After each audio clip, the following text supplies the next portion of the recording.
तन्वी उसे अपने साथ लाए हुए पेपर्स दिखा रही थी जो उसके प्रोजेक्ट से जुड़े हुए थे। लेकिन मंजरी का ध्यान किसी भी पेपर पर नहीं जा रहा था। उसके दिमाग में अभी अभी घटी हुई घटना लगातार चल रही थी। अचानक वो उठी और उसने अपने केबिन की विंडो ओपन कर दी और फिर देखा, दाईं ओर देखा तो उसे कुछ नहीं दिखा सिवाय स्ट्रीट लैम्प पर कुछ कबूतर थे। और जब उसने लेफ्ट साइड देखा तो वहां पर कुछ स्ट्रीट डॉग्स थे। इक्का दुक्का लोग चले आ रहे थे। मंजरी की नज़र जब पीछे गई तो उसने देखा कि तन्वी उसे कुछ अजीब नज़रों से देख रही थी। जैसे सोच रही हो कि ये शायद सेंस में नहीं है। मंजरी वापस आई, अपनी सीट पर बैठी तो तन्वी ने पूछ लिया, ma'am are you all right? Manjari बोली, हाँ हाँ मैं एकदम ठीक हूँ, बताओ क्या दिखा रही थी? तन्वी ने उसे कुछ पेपर्स दिखाए और बोली कि बाकी सब कुछ तो आप फाइनल करेंगी, लेकिन राहुल सर ने स्टाफ की ड्रेस पहले ही फाइनल कर दी है। मंजरी ने पूछा, अच्छा, जरा मैं भी तो देखूं कौन सी ड्रेस फाइनल की है उन्होंने। तन्वी ने उससे कुछ पेपर्स दिखा दिए। उसने कहा, ठीक है, तुम जाओ तन्वी, मैं तुम्हें बुलाती हूँ। तन्वी बोली, अरे श्योर? उसने कहा। तन्वी चली गई और उसके बाद मंजिल राहुल के केबिन में आ गई और उसने पूछा, राहुल, क्या तुम ऐसे रिसोर्ट में जाना पसंद करोगे जहाँ पर रिसोर्ट्स के कर्टन्स और स्टाफ की ड्रेस बिल्कुल एक जैसी हो?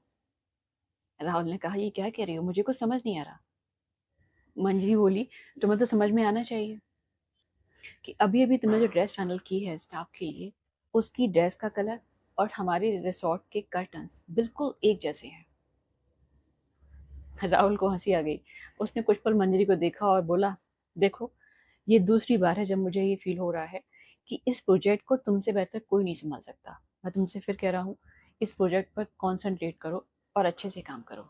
की का ड्रेस हो, स्टाफ हो, कर्टन्स हो या कुछ भी हो, ऐसा कुछ भी जो उस रिसोर्ट से जुड़ा हुआ है तुम्हारी मर्जी के बगैर नहीं होगा, ठीक है?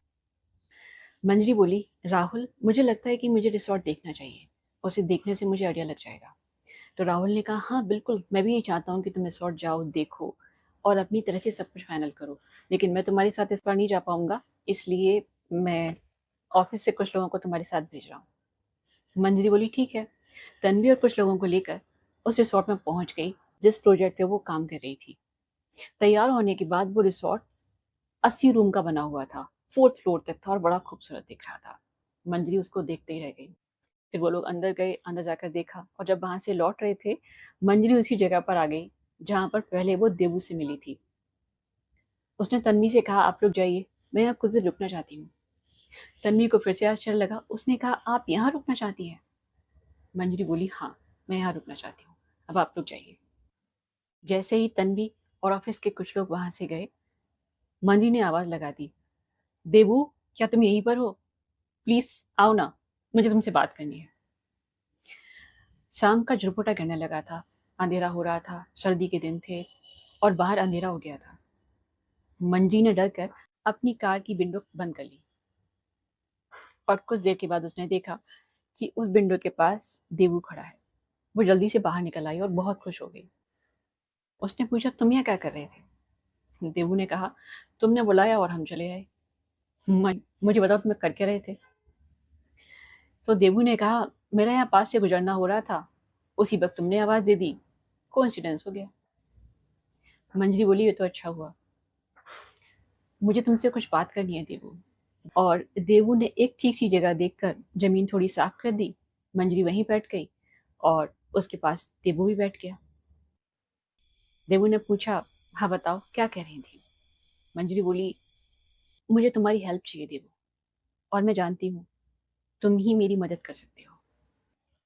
उसके बाद देवू ने कहा, एक सेकंड रुको, वो सामने देखो, कुछ दिख रहा है तुम्हें?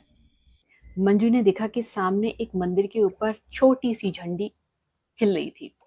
उस झंडी को देखकर देवू ने पूछा, कुछ याद आया? और मंजरी हल्का सा मुस्कुरा गई। उसे फिर से अपने बचपन के दिन याद आ गए। उस झंडी को देखकर मंजरी को अपने 12th की फेयरवेल पार्टी याद आ गई। 12th की फेयरवेल पार्टी के बाद दोनों उस मंदिर के पास ही मिले थे। देवू, जिसका पूरा नाम देवांश था, देवांश से उसकी अच्छी दोस्ती तो थी ही। तो मंजरी ने देवू से कहा, वो देखो, मंदिर पे लगी झंडी कितनी सुंदर लग रही है ना? देवू ने देखा और कहा, हाँ सुंदर लग रही है। फिर कुछ सोचकर उसने पूछा, क्यों मंजरी, तुम मुझे पसंद तो करती हो ना? मंजरी बोली, हाँ, इसमें पूछने की क्या जरूरत है, मैं तुम्हें पसंद करती हूँ। मंजरी साड़ी पहने हुई थी उस दिन और उसके बाल खुले हुए थे जो हवा में थोड़े थोड़े लहरा जाते थे।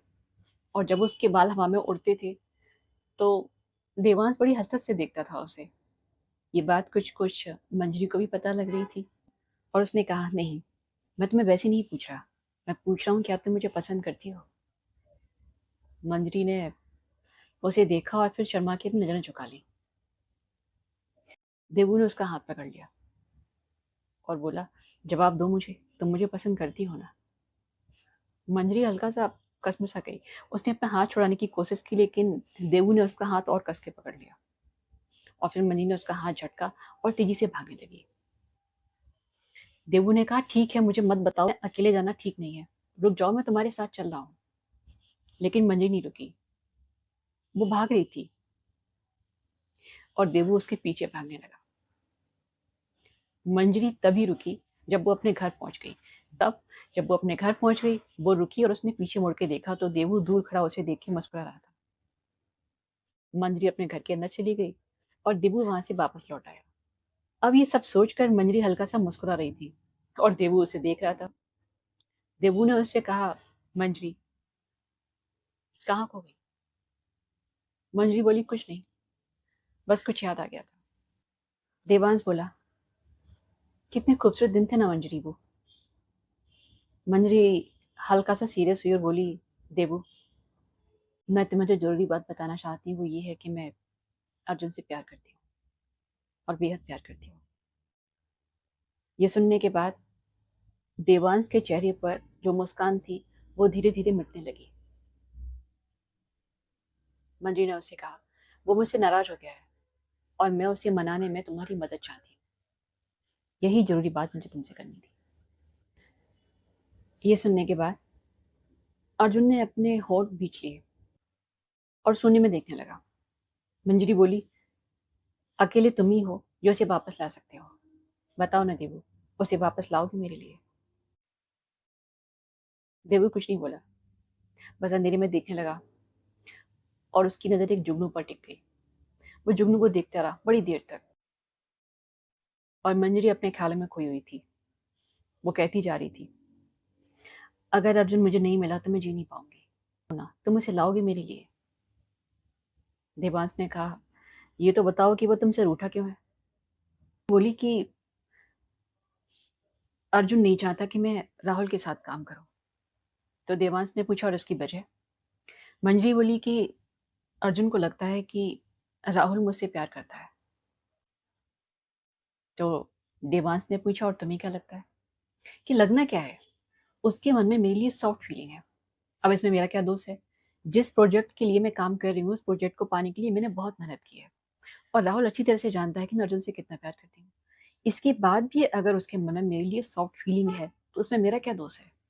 रहे तो रहे मेरी बला से। तो देवांश ने पूछा, तब कई बात तुमने अर्जुन को बताई नहीं? मंजरी बोली, बताती तो जब वो सुनता, उसने तो सीधे ब्रेकअप कर दिया मुझसे। देवांश ने कुछ देर सोचा और यूं ही झुंझलाहट में अपने पास जो उसे घास दिख रही थी वो उसे तोड़ने लगा और बोला कि तो जाने दो उसे। मंजरी चिढ़ गई, बोली, तुम पागल हो गए हो क्या? मैं उसे प्यार करती हूँ, वो नाराज है मुझसे, इसका मतलब ये तो नहीं है कि मैं उसे छोड़ दूंगी। मैं उसे प्यार करती हूँ, वो नाराज हुआ है सिर्फ, मैं उसके बिना नहीं जी सकती। देवांश ने सुना और उठ के खड़ा हो गया और बोला, चिंता मत करो, मेरा वादा है तुमसे, अर्जुन तुम्हारे पास आएगा। अब जाओ और सुकून की नींद सो जाओ। उसके बाद दोनों चलते हुए अपनी कार तक आए। झींगरों की हल्की हल्की आवाज आ रही थी और मंजरी कहीं खो सी गई। तो देवांश ने उससे पूछा, आप क्या सोच रही हो? मैंने कहा ना, बेफिक्र रहो। मंजरी बोली, मैं कुछ और सोच रही थी देवांश। और वो क्या? मैं सोच रही थी कि मुझे रात से डर लगता है और जब से वो गुंडे मुझे मिले थे मुझे डरना चाहिए था, लेकिन पता है क्या, जब तुम मेरे साथ होते हो ना मुझे डर नहीं लगता। देवांश ने कहा, वो गुंडे तुम्हें मिलेंगे भी नहीं, जेल में है, मैंने उन सबको जेल के अंदर करवा दिया है। मंजरी बोली, सच में? देवांश बोला, हाँ भाई, जेल में पड़वा दिया है मैंने उन सबको, अब वो तुम्हें कभी भी नहीं मिलेंगे। उसके बाद मंजरी अपनी कार में बैठ गई और उससे कुछ याद आया। उसने पूछा, हे देवांश, उसे पहचानोगे कैसे? तुमने तो अर्जुन को कभी देखा ही नहीं है। देवांश बोला, चिंता मत करो, मैं उसे पहचान लूंगा। कि अरे ऐसे कैसे? रुको, मैं तुम्हें उसका फोटो दिखाती हूँ। इतना बोलकर मंजरी ने अपना मोबाइल खोला और अर्जुन की फोटो उसे दिखाई। और उस मोबाइल की लाइट में मंजरी की नजर देवू पर चली गई। एकदम बिखे बाल तो उसके आज भी थे और कुछ अजीब सा दिख रहा था, जैसे नहाया ना हो महीनों से। वो हल्की सी सकपका गई और पीछे हट गई। देवू ये पहचान गया, अपने आप बोला, दिन रात जंगलों में रहता हूँ ना, इसलिए कुछ कुछ जंगली हो गया हूँ। जब ये सुना तो मंजरी हल्की सी मुस्कुरा गई, फिर बोली, तुम जंगलों में रहते क्यों? क्या करते रहते हो जंगलों में रहकर? देवू बोला, मैं किसी का इंतजार कर रहा हूँ। तो मंजरी बोली, किसका इंतजार कर रहे हो? देवू बोला, कुछ बातें हमें अगली बार के लिए भी छोड़ देनी चाहिए। अगली बार मिलोगी तब जरूर बताऊंगा। मंजरी ने पूछा, अगली बार कहाँ मिलोगे? देवू ने कहा, यहीं मिलूंगा, और तुम जहां चाहे वहां मुझसे मिल सकती हो, बस नाम लेना, मैं हाजिर हो जाऊंगा। देवू ने कहा, चिंता मत करो, वो जल्दी तुम्हारे पास आएगा और माफी भी मांगेगा। इतना बोलकर उसने मंजरी की गाड़ी की छत पर फिर से एक हल्की सी थपकी दी और उसके बाद वहां से चला गया। मंजरी उसे कुछ देर तक देखती रही, उसके बाद गाड़ी स्टार्ट की और वो भी वहां से वापस आ गई।